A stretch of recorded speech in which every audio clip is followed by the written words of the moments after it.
So I think of the armchair quarterback, the guy that peaked in high school and he was the quarterback of the team, and he thinks of the glory days, and so he hangs out. And by the way, I realize I'm being assumptive here, and if somebody's not like that and truly happy, I'm not trying to judge them.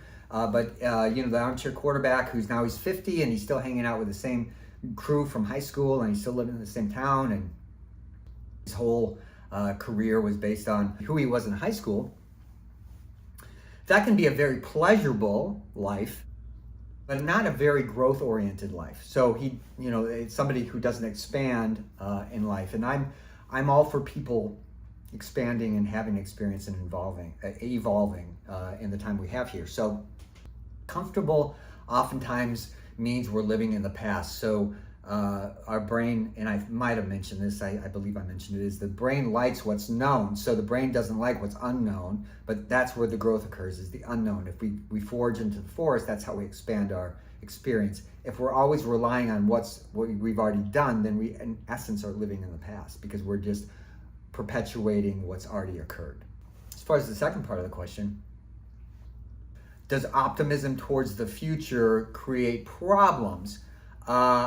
I don't believe so, just top of my head, but I can see a problematic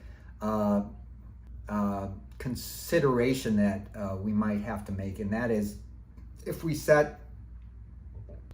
This is why I hate the question when you ask a little kid, what do you want to be when you grow up? And so because little kids, again, they'd want everyone to be happy with them, so they're going to say what they think their parents want them to say. So I want to be a fireman. I'm 9 years old. Oh, I want to be a fireman. Well, so there it is. It said I'm going to be a fireman. So I get to be of age, and I graduate, and then I actually go to the fireman academy and firefighter academy, and I get my firefighter. And I get and I hate it, and I don't know what to do because I've done all this work, and now I'm a firefighter, but I hate it. So what happens? So these people end up in my office, whether they're doctors or lawyers or whatever it is. And even people that have made a lot of money, and as a result of that, they have that mortgage and the pool and the kids and the private school and all that stuff, and they feel kind of locked in. This is a version of midlife crisis, by the way, because so much of our life early on is about promoting and acquiring and proving, and so we get to be middle age, and sometimes now there's quarter life crisis even.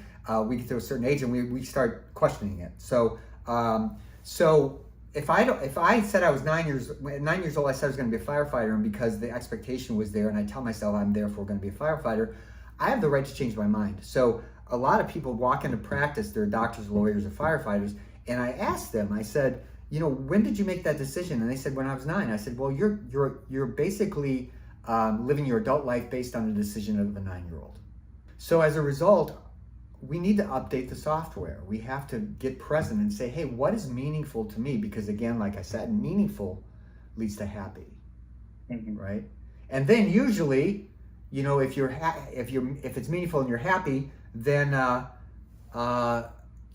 you do a lot of it and you get really good at it. And if you get really good at a skill that really is meaningful to you, and you devote a portion of your life to it, you get really good at it. And then if you're visible, you get recognized for it, and then the money comes, or the influence comes, or the power comes, or whatever it is, or you become an expert in your field, right? Or you inspire a lot of kids if you're a teacher.